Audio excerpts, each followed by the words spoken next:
All right, Shalom. All praises to Yahweh Ba'ashem Yahweh Shai, Ba'ashem Kodash Rakah. Double honors to the apostles and the elders of GMS, Great Millstone, and peace and blessings to the elect. Another edition of GMS News and Prophecy. And I have an article here from the dailysaba.com. And its headline, Enmity for U.S. goes up in the world as Trump tweets. Okay. Now enmity, of course, is dealing with the disdain and the hatred that these other countries and other nations have for America, especially now since Trump has taken office. Okay, and it's starting to manifest itself as the whole world is getting ready to turn on Trump. Okay, so it says the U.S.'s bullying its allies. Recently, Pakistan leads to anti-American sentiment reach a record high around the world. All right, so that's the sentiment around the world. Okay, all these different nations and all these different countries around the world are at odds with America right now, because basically what Trump is doing, okay, he's basically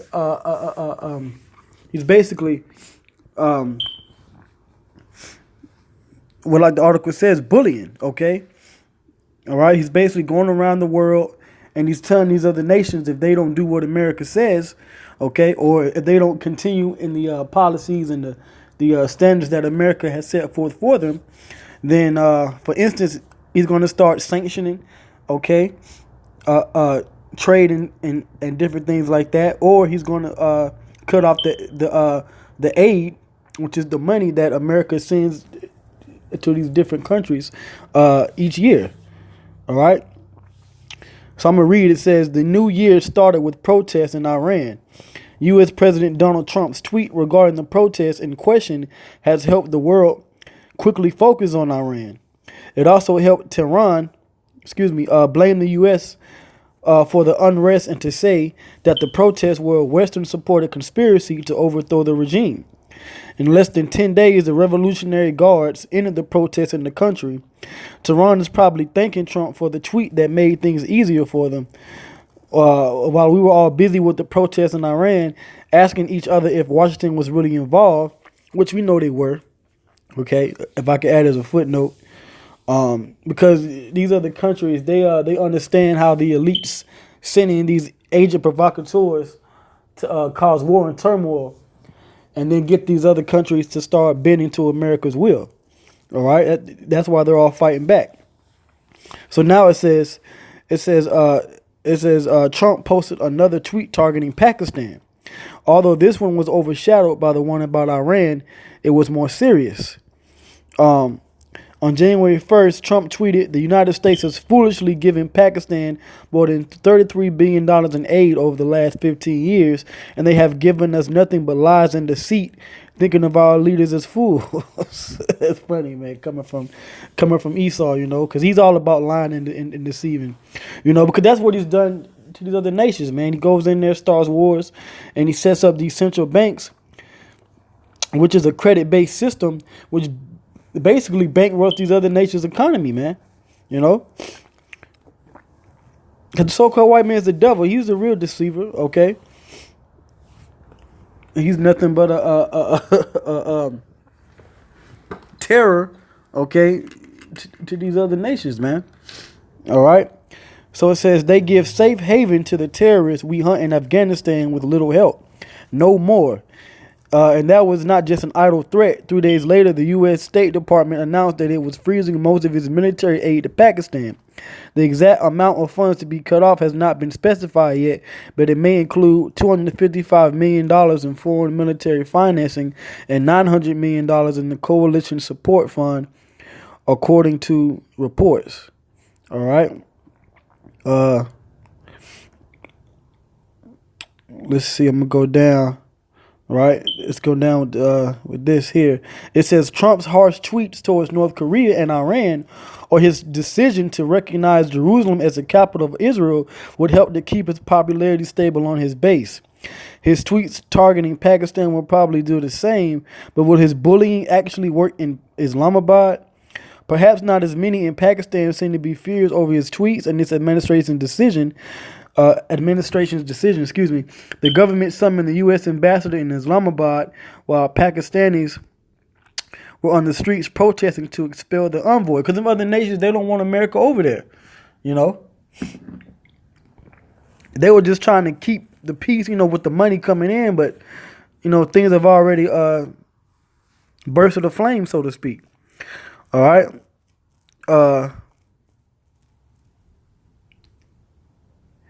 It says Foreign Minister Khawaja Asif told the U.S. media that the U.S. had turned Islamabad into a whipping boy to distract people from its affairs in Afghanistan.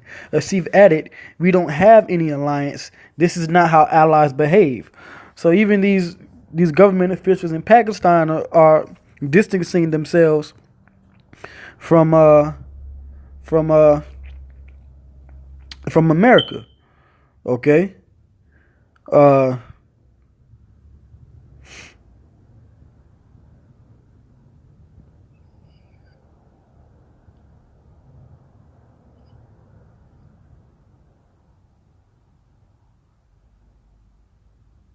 right, let's see. Let's go down here. It says, looking at the statistics since 9/11, no one would think the accusations of the U.S. toward Pakistan are fair or right, let alone the respect that the allies must show to each other.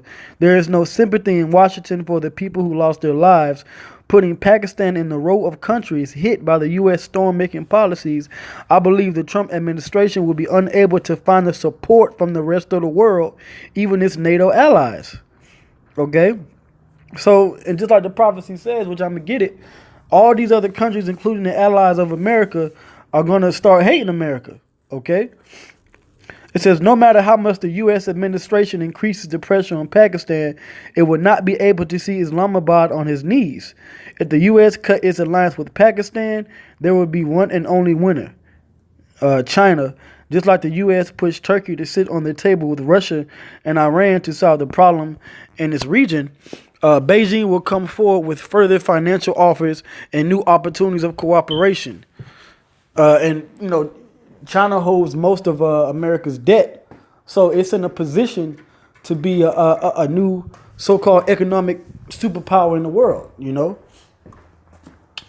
All right, so it says, as long as Washington keeps bullying its allies to obey its misguided policies, the anti-American sentiment will continue to rise everywhere, and the gap it opens will be filled with rival powers, right? Like the article mentioned about China. And you got Russia, you got the threat from North Korea. So all these other countries are they're looking for America to make the wrong move and then strike, So I'm going to go to these scriptures, all right? And let's go to prophecy. This is Obadiah 1:1. It says, the vision of Obadiah. Thus saith the Lord concerning Edom. We have heard a rumor from the Lord, and an ambassador is sent among the heathen. Right now, it says, arise ye and let us rise up against her in battle. Because all these other nations are really gearing up militarily for this third world war to take place. All right. Because they basically want to kick America out of the country, man. If they have to, they'll destroy America. All right. It says, behold, I have made thee small among the heathen that are greatly despised. And that's talking about these so-called white people, man, these Edomites. They're greatly despised by these other nations, and we're seeing that come to pass now, man. Okay? So I'm going to jump down. It says, verse 6, it says, how are the things of Esau searched out? How are his hidden things sought up?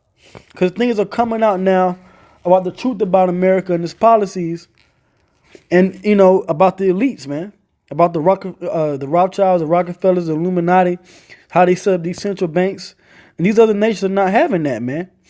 So it says, all the men of thy confederacy, which is NATO and the allies, right, have brought thee even to the border. The men that were at peace with thee have deceived thee and prevailed against thee. They eat thy bread, which is the money, like those foreign aid packages that America gives out to Pakistan, for example, like I read in the article.